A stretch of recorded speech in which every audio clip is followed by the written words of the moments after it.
Hello friends, welcome back to my YouTube channel Arts Students corner.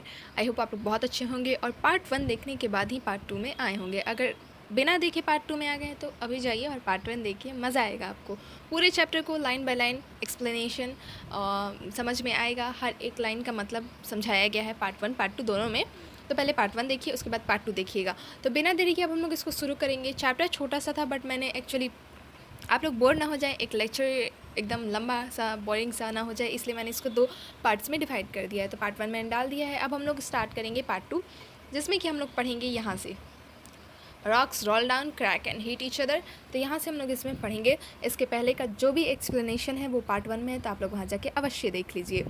अगर आपको मेरा video, मेरा एक्सप्लेनेशन अच्छा लगे तो लाइक कर दीजिएगा, ज़्यादा से ज़्यादा शेयर कीजिएगा इस वीडियो को, और चैनल को सब्सक्राइब करना मत भूलिएगा, क्योंकि इस चैप्टर के एक्सप्लेनेशन के बाद इसके नोट्स भी आपको मिल जाएंगे मेरे ही चैनल पे। तो इसीलिए सब्सक्राइब कर दीजिएगा, बेल बटन को क्लिक कर दीजिएगा।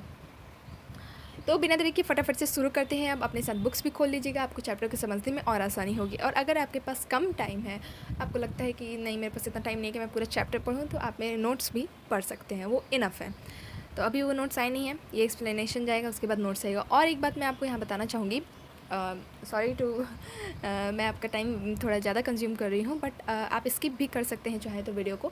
लेकिन मैं ये बात बताना चाहूँगी, ये इंपॉर्टेंट है, सुन लीजिए, कि मेरे जो हैंड रिटन नोट्स आएंगे वो मैं वीडियो में दिखाऊंगी कि हैंड रिटन है करेक्ट, और मेरे जो नोट्स PDF रहेंगे उसमें वो टाइप नोट्स रहेगा। तो ऐसा मत सोचिएगा कि वो हैंड रिटन नहीं है, वो मैंने खुद का लिखा हुआ है, बस मैंने उसको कंप्यूटराइज फॉर्म में कर दिया, मतलब कि टाइप कर दिया, क्योंकि मेरी हैंड राइटिंग बहुत लोगों को समझ आएगी नहीं समझ आएगी, पिक्चर क्वालिटी में थोड़ा बहुत फ़र्क आ जाएगा, तो इसलिए मैंने उसको टाइप कर दिया है। तो ऐसा मत सोचिएगा कि मैं दिखा कुछ रही हूँ दे कुछ रही हूँ, नहीं जी, जो दिखा रही हूँ वही दे रही हूँ। चलिए अब स्टार्ट करते हैं, बहुत बातें हो गई। तो इस मतलब यहाँ से स्टार्ट करने से पहले, इस पैरा को स्टार्ट करने से पहले हम लोग पहले यहाँ पे देखेंगे फॉसिल्स।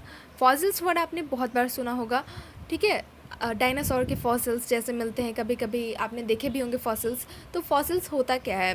फॉसिल का हिंदी होता है जीवाश्म, ठीक है। The remains of the dead plants and animals trapped in the layers of rocks are called fossils. तो फॉसिल्स किसको कहते हैं? रॉक्स की परतों में दबे हुए, मतलब मृत कह सकते हैं, एक तरह से मरे हुए पौधे या जीव जंतुओं के अवशेषों को जीवाश्म कहते हैं। तो अगर आज एक एग्जाम में क्वेश्चन वाटर फॉसिल्स, तो बहुत छोटा सा क्यूट सा एकदम अप्रोप्रिएट डेफिनेशन यहाँ पे दिया हुआ है, इसको आप लोग लिख सकते हैं। अब हम लोग पढ़ते हैं अपने पैरा को, और इस चैप्टर को इस वीडियो में ख़त्म कर देंगे। Rocks roll down crack and hit each other and are broken down into small fragments. तो जो चट्टान होते हैं, सेल होते हैं, वो लुढ़क कर, फिर चटक कर तथा एक दूसरे से टकराते हुए छोटे छोटे टुकड़ों में टूट जाते हैं।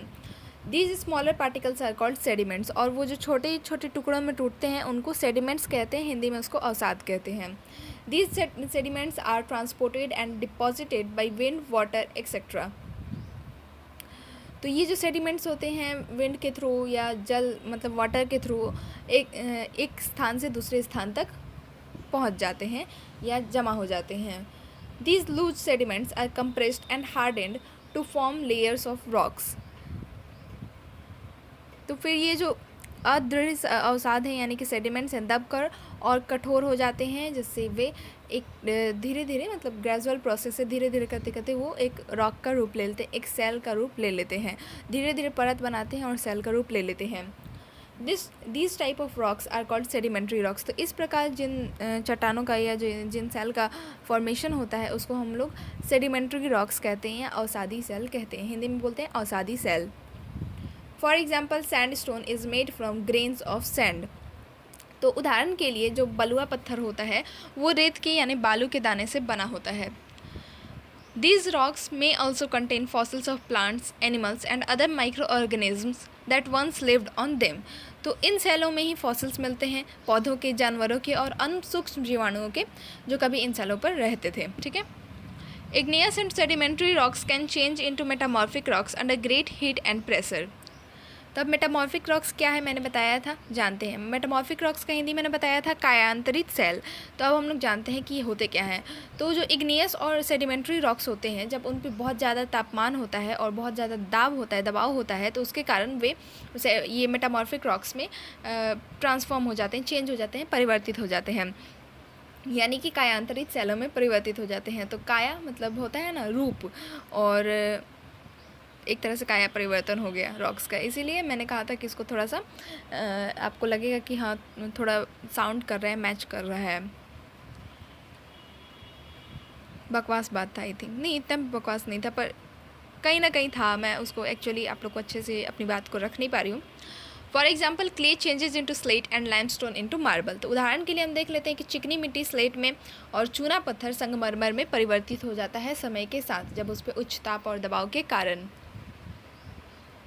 यहाँ पे एक फिगर दिया हुआ है, sedimentary rock turned into a metamorphic rock. तो यहाँ पे एक दिखाया गया है कि किस तरह से एक अवसादी सेल यानी कि सेडिमेंट्री रॉक कायांतरित सेल यानी कि मेटामॉर्फिक रॉक में परिवर्तित हो गया है। Rocks are very useful to us. तो ये जो चट्टान, ये जो सेल हैं, ये हमारे लिए बहुत उपयोगी हैं। The hard rocks are used for making roads, houses and buildings. कठोर रॉक्स का उपयोग हम लोग करते हैं सड़क बनाने में, घर बनाने में या फिर इमारत बनाने में। You use stones in many games. आपने पत्थरों से बहुत सारे खेल खेले होंगे। तो कमेंट सेक्शन बताइए कि आपने कौन कौन से खेल खेले हैं पत्थरों से। मुझे तो उतना मैंने ये मतलब मेरा इतना बचपन इन सब में नहीं बीता है, तो मेरा अकेले अकेले टाइप था थोड़ा। बट आप लोग बताइएगा कि आप लोगों ने कौन कौन से खेले हैं, कमेंट सेक्शन में ज़रूर बताइएगा। फॉर एग्ज़ाम्पल 7 स्टोन्स, पिट्ठू जिसको कहते हैं, हॉप स्कॉच जिसको कि स्टापू या किटकिट भी कहते हैं, मैं तो जानती भी नहीं है क्या होता है, 5 स्टोन्स, गिट्टी या आदि। Find out some more such games by asking your grandparents, parents, neighbours etcetera. तो आपको एक एक्टिविटी करनी है, बहुत अच्छी एक्टिविटी है। अपने दादा दादी या फिर अपने माता पिता या फिर अपने पड़ोसियों आदि से पूछकर कुछ और खेल निकालिए जो कि पत्थर को यूज़ करके खेले जाते हैं। अब यहाँ पे लेट्स डू कुछ करते हैं, कुछ एक्टिविटी करते हैं। Collect pictures of some monuments and find out which are the rocks use to build them. 2 pictures have been collected for you. तो आपको करना क्या है कि बहुत सारे स्मारकों यानी मॉन्यूमेंट्स के का चित्र एकत्र करिए, मतलब जुटाइए, और पता करिए कि वे किन पत्थरों से बने हुए हैं। क्योंकि आपको पता होगा कि जो इमारतें पुराने जो क्या कहते हैं स्मारक बने होते थे, वे पत्थरों का ही यूज़ करके बने होते थे। ठीक है, तो पता करिए कि वो किन पत्थरों से बने हुए हैं। 2 चित्र आपके लिए यहाँ पे दे दिया गया है। पहला है the red fort is made up of red sandstone. तो लाल किला लाल बलुआ पत्थर से बना हुआ है। और the Taj Mahal is made up of white marble. और जो ताजमहल है वे सफ़ेद संगमरमर से बना हुआ है। तो ऐसे ही कुछ और स्मारकों के चित्र आपको एकत्र करने हैं और बताना है कि वे किस पत्थर से बने हुए हैं, सॉरी किस रॉक से बने हुए हैं, किस सेल से बने हुए हैं। चलिए, You will be surprised to know that one type of rock changes to another type under certain conditions in a cyclic manner. तो आपको ये जानकर आश्चर्य होगा। अब आश्चर्य नहीं होगा क्योंकि हम लोग पढ़ चुके हैं कि कुछ कंडीशंस के कारण सेडिमेंट्री और इग्नियस रॉक्स मेटामॉर्फिक में बदल जाते हैं। तो अब आश्चर्य नहीं होगा, लेकिन यहाँ दिए हुए तो आश्चर्य कर लीजिए। आपको जानकर आश्चर्य होगा कि कुछ निश्चित चेंज मतलब कुछ निश्चित कंडीशंस में, दशाओं में एक प्रकार की जो क्या कहते हैं रॉक साइकिल होती है, एक दूसरे में परिवर्तित हो जाते हैं। उसमें जो सेल रहते हैं यानी कि जो रॉक्स रहते हैं, this process of transformation of the rock from one to another is known as rock cycle. तो एक सेल से दूसरे सेल में परिवर्तित होने की इसी प्रक्रिया को सेल चक्र कहते हैं, माने कि रॉक साइकिल कहते हैं। You have already learned when the molten magma cools, it solidifies to become igneous rock. तो आपने पहले ही पढ़ लिया है, ठीक है। आप अब जानते हैं इस बात को, नहीं जानते हैं तो इसको फिर से रिवाइंड कर लीजिए कि आप जानते हैं कि द्रवित मैग्मा यानी कि मोल्टेन मैग्मा ठंडा होकर ठोस आग्नेय सेल बन जाता है। क्या बन जाता है? इग्नियस रॉक बन जाता है। These igneous rocks are broken down into small particles that are transported and deposited to form sedimentary rocks. तो ये जो इग्नियस रॉक्स होते हैं छोटे छोटे टुकड़ों में टूटकर एक स्थान से दूसरे स्थान पर स्थानांतरित होकर अवसादी सेल का निर्माण करते हैं। अवसादी सेल माने sedimentary rocks. When the igneous and sedimentary rocks are subjected to heat and pressure, they change into metamorphic rocks. ये भी हमने पढ़ लिया था, इसको भी आपका देखिए बार बार रिकॉल हो रहा है चीज़ें, तो आपके मन में ये चीज़ें बैठ जानी चाहिए। तो तापमान और दबाव के कारण, अत्यधिक तापमान और दबाव के कारण जो ये इग्नियस और सेडिमेंट्री रॉक्स थे, ये मेटामॉर्फिक रॉक्स में बदल जाते हैं, माने कि आग्नेय और अवसादी सेल कायांतरित सेल में बदल जाते हैं। The metamorphic rocks which are still under great heat and pressure melt down to form molten magma. अब फिर ये रॉक साइकिल कैसे चलता है देखिए। इग्नियस और सेडिमेंट्री रॉक्स समय के साथ साथ या तापमान में बहुत ज़्यादा दबाव के कारण मेटामॉर्फिक रॉक्स में बदल गए। फिर अत्यधिक तापमान और दबाव के कारण जो मेटामॉर्फिक रॉक्स होते हैं वे फिर से पिघल जाते हैं और मोल्टेन मैग्मा बन जाते हैं, यानी कि द्रवित magma. This molten magma again can cool down and solidify into igneous rock. और फिर वहीं से एक ये साइकिल चलता रहता है। मोल्टेन मैग्मा फिर ठंडा होगा, फिर इग्नियस रॉक्स बनेगा, फिर वो इग्नियस रॉक्स बहुत ज़्यादा प्रेशर और बहुत ज़्यादा टेम्परेचर के कारण फिर से बन जाएगा मेटामॉर्फिक रॉक, और मेटामॉर्फिक रॉक्स फिर से मोल्टेन मैग्मा बन जाएगा गल के, पिघल के। तो इस तरह से ये रॉक साइकिल चलता रहता है। रॉक साइकिल का एक बहुत अच्छा इमेज यहाँ पे दिया हुआ है, एक अच्छे से डायग्राम को शो किया गया है, तो आप लोग को दिख रहा होगा यहाँ पे मोल्टेन मैग्मा है। मोल्टेन मैग्मा कहाँ गया, इग्नियस रॉक बन गया, ठंडा हुआ तो इग्नियस रॉक बन गया। इग्नियस रॉक माने आग्नेय सेल। फिर ये बन गया सेडिमेंट्री, एक मिनट, इग्नियस रॉक बन गया मेटामॉर्फिक रॉक्स, ठीक है। और टूट गया तो सेडिमेंट्स बन गया, और सेडिमेंट्स से क्या बना, सेडिमेंट्री रॉक बन गया। फिर सेडिमेंट्री रॉक भी क्या बना, मेटामॉर्फिक रॉक बन गया, और फिर मेटामॉर्फिक रॉक फिर से पिघल के मोल्टेन मैग्मा बन गया, और फिर वही होगा igneous, sediment, sedimentary rocks, metamorphic rocks, magma. तो यही रॉक साइकिल चलते रहता है हमारी पृथ्वी पे, जिसमें कि बहुत टाइम लगता है, 1-2 साल का बात नहीं है, मिलियंस ऑफ ईयर्स लगते हैं इसमें।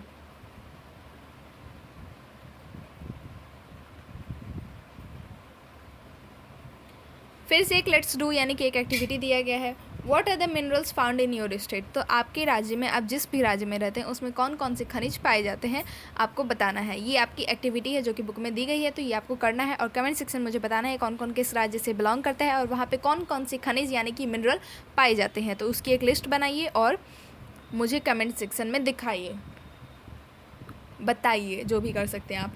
Rocks are made up of different minerals. तो सेल विभिन्न खनिजों से बने होते हैं, मतलब बहुत सारे तरीके के मिनरल से बने होते हैं। Minerals are naturally occurring substances which have certain physical properties and definite chemical composition.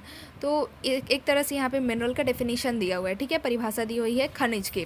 खनिज प्राकृतिक रूप में पाए जाने वाले पदार्थ हैं जिनका निश्चित भौतिक गुणधर्म यानी कि physical properties and definite chemical composition यानी कि निश्चित रासायनिक मिश्रण होता है। Minerals are very important to human kind. खनिज मानव जाति के लिए बहुत ही महत्वपूर्ण है। Some are used as fuels, कुछ का उपयोग ईंधन की तरह करते हैं हम लोग, जैसे कि for example coal, natural gas and petroleum. कोयला प्राकृतिक गैस हो गया या फिर पेट्रोलियम हो गया जिससे पेट्रोल भी बनता है। They are also used in industries, iron, aluminium, gold, uranium etcetera, in medicine, in fertilisers etcetera. तो इनका उपयोग उद्योगों में भी होता है यानी कि इंडस्ट्रीज़ में भी होता है। औषधि एवं उर्वरक में भी होता है। उर्वरक मतलब फर्टिलाइजर्स। और उद्योगों में जैसे लोहा का यूज़ करते हैं, एल्युमिनियम, सोना, यूरेनियम, मेडिसिन्स में भी सोना का यूज़ किया जाता है। तो इस तरह से हम लोग मिनरल्स का यूज़ करते हैं, इसीलिए खनिज यानी कि मिनरल्स मानव जाति के लिए बहुत महत्वपूर्ण है। तो जो एक्टिविटी दी गई थी वो आपको ज़रूर से ज़रूर करनी है, कमेंट सेक्शन में मुझे बताना है। और फ्रेंड्स, यहाँ पे हमारा चैप्टर खत्म हो जाता है, एक्सरसाइज आ जाता है, तो हमारा चैप्टर पूरी तरह से खत्म हो गया। उम्मीद है आप लोग को बहुत अच्छी तरीके से समझ आएगा। अगर कोई भी डाउट होगा कहीं पे भी तो आप मुझसे कमेंट सेक्शन में पूछ सकते हैं, आपको मैं आंसर्स ज़रूर दूँगी। और इसके बाद ही जस्ट एकदम इसके बाद ही आ जाएगा, चिंता करने की कोई बात नहीं है, शॉर्ट्स आ जाएगा, उसमें आपको लिंक मिल जाएगा PDF का, नोट्स के PDF का। तो उसमें ज़्यादा टाइम नहीं लगेगा, बस ये वीडियो जाएगा, उसके बाद नोट्स का भी वीडियो चला जाएगा। तो उम्मीद है आप लोगों को मेरा एक्सप्लेनेशन, मेरा वीडियो बहुत ही अच्छा लगा होगा। अगर अच्छा लगे तो लाइक कर दीजिएगा, नहीं अच्छा लगा तो डिसलाइक कर दीजिएगा, चलिए वो भी चलेगा।